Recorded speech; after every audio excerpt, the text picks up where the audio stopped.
What if you had to pay fines that weren't in your name? Well, landlords in one south suburb are turning to the I-Team tonight. They don't think they should be responsible for unpaid parking fines racked up by their tenants. Consumer investigator Jason Knowles finding out why the city's mayor defending the law. Jason?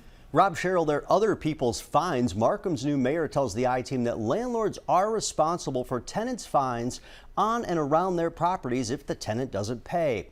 But landlords say the city should go after the scofflaws. Dale Bragg bought this Markham home in 2022. He says after fixing it up, he wanted to rent it out at an affordable price. We put in the courts, the backsplash. But now he's selling it instead. It's not worth the headaches of staying within the community of Markham. He says the city wouldn't give him a residential rental license until he paid fines and citations, which are in his previous tenant's name, but were issued on or near the landlord's property. The unpaid fines and fees total $5,200. All but one of the tickets was vehicle related, like citations for an expired registration, no parking, no city sticker, and a derelict vehicle. Violations that are non-property related. Starting this year, Markham is reinforcing this ordinance that states any and all debt owed to the city of Markham, which includes any police tickets that are associated with your properties, will be subject for immediate payment from the owner, even if said debt was issued to current or past tenants. This is another bedroom here. Bragg says he had to pay up before being able to get an inspection to sell the home. He says the city negotiated the ticket prices down to $1,850. This is another thing that would chase investors away. Markham landlord Karen Seals agrees. She says she was stunned when she had to pay a previous tenant's fines in order to buy her occupancy permit. I couldn't believe it when they told me that. The village charged me a fine that was created over 10 years ago by previous tenants because they did not have a Markham Village sticker on their vehicle. Seals was told to pay nearly $1,500. Like Bragg, all but one of her tickets was for a tenant's parking fines on or near the property.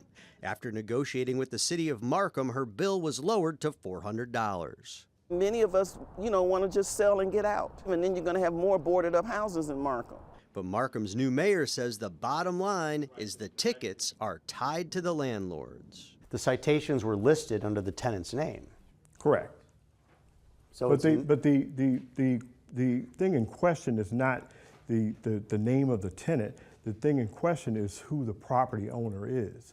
That's really what should not be lost in this. And they have responsibility of who they put in their properties. But why not go after the tenant? Well, because the tenant is the ultimate. That's why they call them landlords, because they're the lord of that land and that property. Holding landlords responsible for tenants' fees may not be a common practice. The I-Team contacted landlord associations and villages near the town of Markham and did not find any others enforcing similar laws. We have to make sure that there's ordinances and policies in place so we can hold landlords accountable. If their tenants leave in the middle of the night, we still have to be able to collect fees. If there's an issue inside the house, I can see that. But things that are out of our control, no, we're not the police, and those are things that we shouldn't be having to do. The mayor of Markham adds that he does not believe enforcing the law will drive landlords away. He thinks that it will force them to monitor their properties. Cheryl, Rob, the city of Markham also says the law will encourage landlords to find better tenants. But as you heard from the landlords in the story, a very challenging situation, especially because these are cars parked on and around the property, so they'd have to police that. And they don't belong to the landlord either, the car. Right. Wow. Very revealing and eye-opening.